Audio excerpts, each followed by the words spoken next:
Some time had passed since the meeting of Captain Mika and Captain Friedmont, and the subsequent meeting between the higher tier ship captains among the fleet that were gathered on behalf of the Brotherhood of Stripes.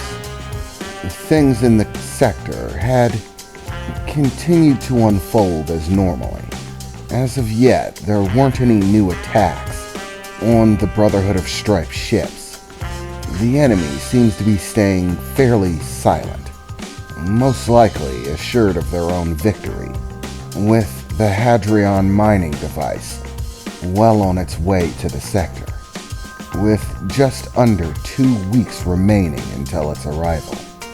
They were most likely biding their time, on the lookout for any major moves that might hinder their plans.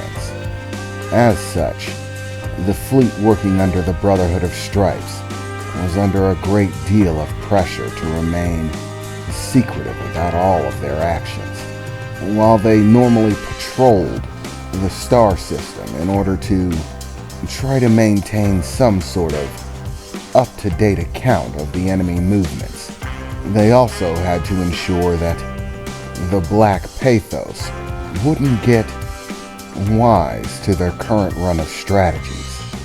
But finally, another captain's meeting was called for the entire fleet, in which Mika's plan was resoundingly accepted as the best option, with her own vote of confidence, as well as the vote of confidence from all of the high-tier ship captains, including Friedmont, who seemed to be doing his part according to the deal that he made with Mika, supporting her agenda in countering the Hadrian Minor with the Darien device.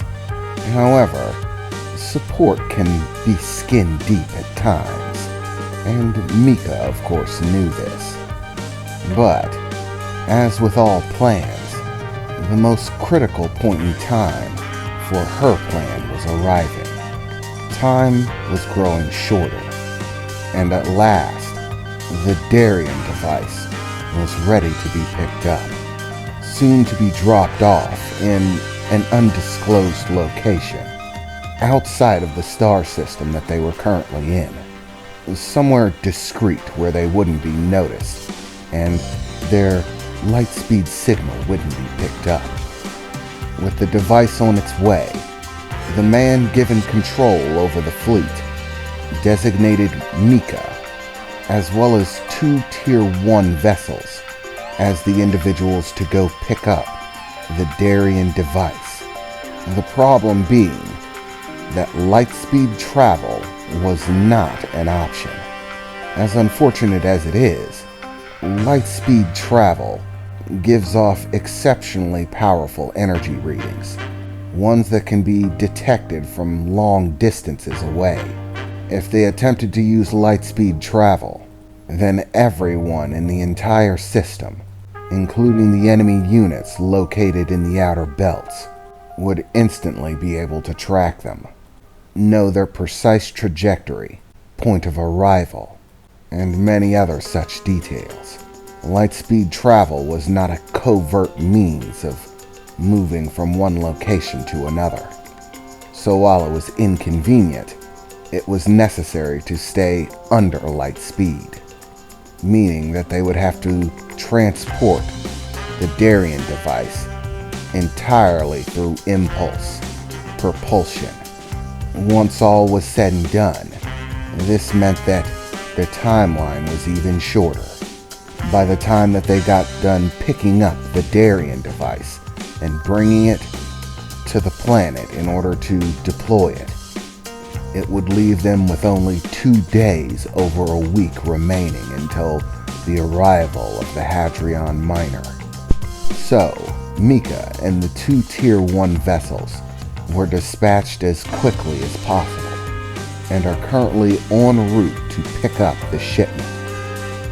But, as if the current restrictions were not enough, the Darien device was not a military piece of equipment and was not meant to withstand the rigors of combat. It had neither defenses nor shielding of any real nature. In other words, it was a massive soft spot and would not take much to destroy. Luckily enough, the size of the Darien device was equivalent to that of your average Tier 3 ship, which made Mika and her vessel, Exovol, the perfect choice to pick up the Darien device. In its new secondary state, able to form a protective barrier around something the size of a Tier 3 vessel, her ship could now offer the Darien device the protection it needed, but with a far more limited access to their weapon supply due to the overall energy consumption needed to produce a powerful enough shield to actually protect whatever was in the encompassed location within Exovol. This meant that their firepower and maneuverability were drastically lowered, which is why the 2 Tier 1 ships were to accompany her.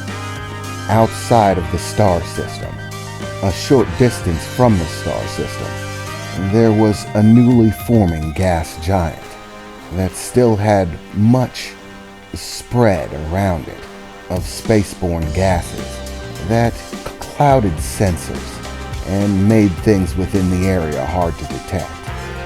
This was designated as the meeting place where they would pass off the Darien device, and Mika, her crew, and their 2 guest ships would soon arrive at the location. Mika was currently in her office, checking timetables and projections for the war effort, waiting somewhat impatiently for an update of some encrypted data that they had to break down, as the bell to her office rung and Dolus entered. "Hello, Captain," he said as he approached the desk. "We finally decrypted the information that you requested. Unfortunately, there isn't a lot of it as of yet," he said, handing over the datapad with the information on it, as Mika began to flit through the minor details recorded within the data. "Is this really all we have? This is really just minor information about the ship. There's nothing important in here. Not even any surveillance. I can't do anything with this." "I'm sorry, Captain," Dolus replied, "but this is the consequence for the method that you chose. You needed to ensure secrecy, and that Captain Friedmont would not detect what you were doing. Take in mind that you are the one who told us that Exovol has a nanite limit. He's already reached it and cannot produce nanites in excess of that amount. This too hampers his progress and speed. He was able to include his basic personality profile within the nanites that you snuck aboard Friedmont's ship in the form of the metal that comprised the missiles you gave him. However, it's still an extremely limited supply in reference to an entire Tier 3 battleship, especially when trying to maintain a certain amount of covertness. The missiles still have to stay functional, so only small amounts of each missile can tear themselves away into nanomaterial and begin filtering their way into a ship. Even once they accumulate, their size and relative effect are still somewhat limited by the overall amount. Their actions have to be exceptionally strategic and careful in order to ensure that the method that you used isn't found out. And unfortunately, Captain, we lost several days of process. According to the information that we were sent, Captain Friedmont didn't just blindly except that the missiles were a gift. He spent several days having them all pulled apart and examined very thoroughly. Thankfully, they were not expecting compressed nanotech, so their scans were not in-depth enough to find that the metal that the missiles were comprised of were actually solidified nanites, bonding themselves together. But we did lose important time, which slowed the process. The last time we were in range, this is all the information that they were able to send. Currently, Captain Friedmont has foregone any further investigation of the missiles, believing them to be cleared, and thus has loaded them into his arsenal, and has all 20 loaded into torpedo bays, with all 20 missiles ready to fire at any point. Well, at least some good news. That should give us a very strong stance should things go haywire. He's unlikely to fire those missiles first. They're exceptionally powerful. He'll most likely reserve them for tight situations and simply fire off his weaker missiles. Meaning, once everything is said and done, he's likely to still have quite a few of them loaded into his missile bays. Which means he'll basically be sitting on time bombs, and he won't even realize it. The nanites have to move slow and quiet in order to not be detected right now. But once everything is said and done, this conflict is over, and I can go head to head with Friedmont. They won't need to move slowly anymore. I could set the missiles off if I wanted, right there inside of his missile bays. I wouldn't even need the entire construct of the missile to stay whole, just the warhead itself and the detonator. I could force the entire rest of it to break down and scatter throughout his ship, which would also massively increase the effect of the nanites on board his vessel. Both of these will be powerful tools once we have to tangle with Friedmont. But until then, we have to stick with the limited information that we have. Luckily, we've been able to prevent him from getting any intel on us, and even send him a little bit of misinformation in order to steer him in the wrong direction.